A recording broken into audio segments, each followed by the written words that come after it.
First, thanks to Dan Alana for basically covering everything that I'm about to cover. My presentation is on the realities of gas warfare. I did my poem recitation on Wilfred Owen's Dulce et Decorum Est. So next slide, please. So in order to understand who and what the poem is about, we first have to understand who the author is. So I thought touching on who Wilfred Owen was as a soldier is critically important to this understanding. So he was born in 1893, died in 1919, so at the end of the war. In fact, he died almost a week to the day before Armistice Day and was buried on Armistice Day. So a happy time for the rest of England, not too happy for his family. He served as an officer in the Manchester Regiment, and which means he was educated.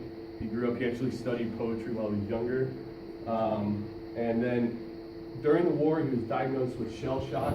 He came back afterwards, and that's where he was killed in action on one of the final charges of the war. And he was awarded the Military Cross. And the interesting thing about that was that he felt that he needed to win that honor in order to basically,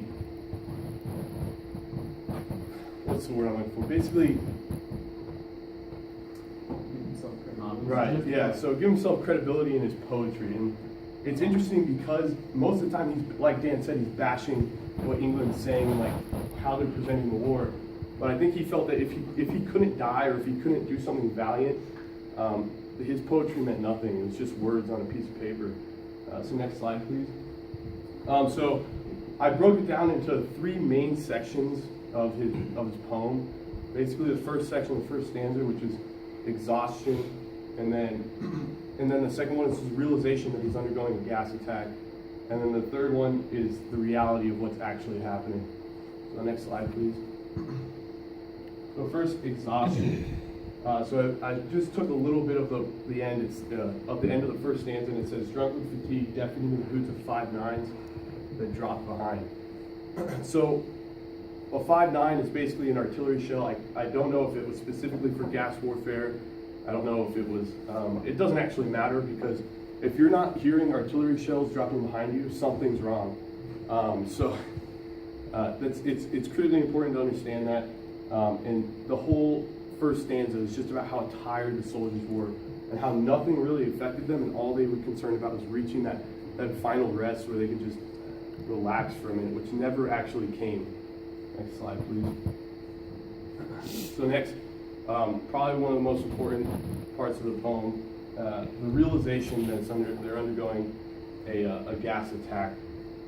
So we got gas, quick boys, an ecstasy of fumbling, fitting the clunky helmets just in time. And then I skip a little portion, and then it says, dim through the misty panes and thick green light, as under a green sea, sodding the ground. So that's the realization that they're undergoing a gas attack.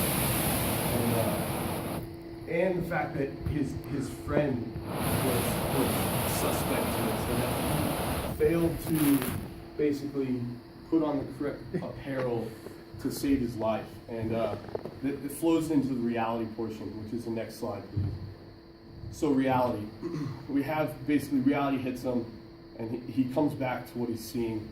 And then you just have these words and these adjectives to describe everything that he's seeing. And it's the white eyes writhing in his face, his hanging face. And the picture shows he wasn't lying. I mean, this is exactly what we see. The guy's face is just hanging off him. And then it's tough to show visibly what you can hear. So there's really nothing there for me. But you can just visualize what he was seeing with the words that he uses. And it's no joke. He doesn't hold anything back. So go to the next slide, please. So back to the textual analysis of it, we get to the nature of gas warfare. So World War I was the first widespread use of chemical weapons. It had been used before, but never on the scale, a lot like the things in World War I. Nothing was used to scale until World War I. So the general gist of the chemical warfare and gas agents was to kill or disable and pollute the battlefield. So just to make everything chaotic and to just completely disseminate every single possible option for the enemy. And it was extremely effective in clearing out trenches, obviously. If you're in a trench, some other gas plants next to you, you're not gonna sit in the trench. You're gonna take your chances going over the wall or something like that.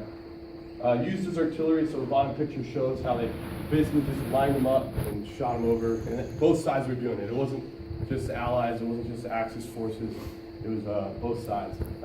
But the truth about gas warfare was that only about 4% of deaths were a result of the chemical agents, mainly because of the gas mask. It was an extremely timely invention, but it just allowed people to survive in that environment.